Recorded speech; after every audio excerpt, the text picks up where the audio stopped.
Mga impormasyong pawang katotohanan, inyong maasahan. DZRH 7-12-1. Magandang umaga, Pilipinas. Ito ang Ronda Radyo Alerto. Gising na kaibigan, mga balita'y pakikinggan mula sa nag-iisang kabalitaan nyo kailanman laging maaasahan. Radyo Alerto 7-12-1. Mula sa Pangasinan, tahanan ng mapanagutang pamayagan, hanguan ng mabalitang makabuluhan at walang kinikilingan. Numero 1 sa bayan. Narito ang tambalang ulatan at kadmida, maghahatid ng 5 minutong nagbabagang mga balita. Ito ang Ronda Radyo Alerto. Sa ulo ng mga balita. Kaso ng kidnapping sa Pilipinas, tumaas mula nang ipasara ng gobyerno ang mga pogo. Mga opisina ng Senado pinaghanda na ni Senate President Escudero para sa impeachment trial ni Vice President Duterte. At iba't ibang sektor, pinuntahan ng ilang senatorial candidate. Antabayanan ang detalye ng mga balita sa pagbabalik ng DZRH 7-12-1.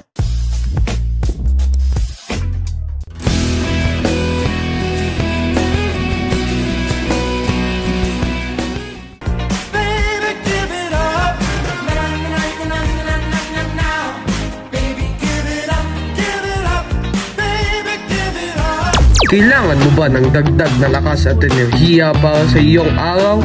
Red Bull ang sagot. Sa bawat lata, makakakuha ka ng instant boost na magbibigay sa iyo ng tibay at alertness. Perfect ito sa mga nagmamadali at gustong tapusin ang mga gawain ng mabilis at epektibo. Subukan ang Red Bull at mararamdaman mo ang pagkakaiba, maging handa sa anumang hamon.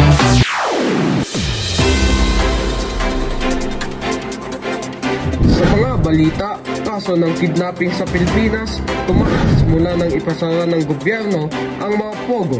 Michael Lalata, balita mo. Nakapagtala ang Philippine National Police o PNP ng pagtaas ng kaso ng kidnapping matapos ipasara ng gobyerno ang mga Philippine Offshore Gaming Operators o POGO. Ayon sa ulat, karamihan sa mga biktima ay dating POGO workers at negosyanteng may kaugnayan sa industriya. Upang masugpo ang insidente, pinaigting ng PNP ang kanilang intelligence monitoring. Samantala, nananawagan ng mga eksperto na bigyan ng alternatibong hanap buhay ang mga apektadong manggagawa upang maiwasan ang pagtaas ng kriminalidad. Patuloy ang investigasyon ng mga otoridad upang mahuli ang mga nasa likod ng mga pagdurukot. Ito si Michael Lalata, Rumoronda para sa DZRH. DZRH 7-12-1. Sa mga balitang pampolitikal naman, mga opisina ng Senado pinaghahanda na ni Senate President Escudero para sa impeachment trial ni Vice President Duterte. Chris Rain Castillo, ibalita mo. Inipasa ni Senate President Francis Chis Escudero ang mga opisina ng Senado na simulan na ang paghahanda para sa posibleng impeachment trial ni Vice President Sara Duterte. Ayon kay Escudero, mahalagang maging maayos ang proseso sakaling umusad ang kaso sa Senado bilang impeachment court. Samantala, patuloy na tinutukan ng publiko at mga eksperto sa batas ang magiging takbo ng impeachment case na maaaring magkaroon ng malaking epekto sa politika ng bansa.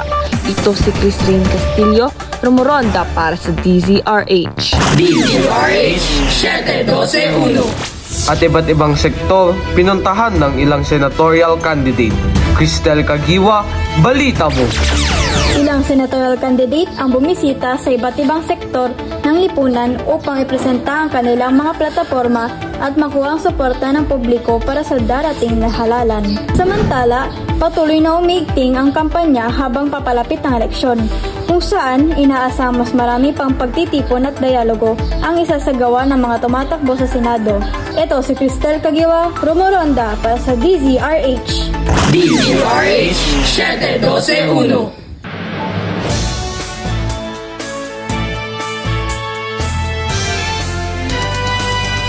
Ang oras natin ngayon ay 30 minuto makalipas ang alas 2 ng hapon.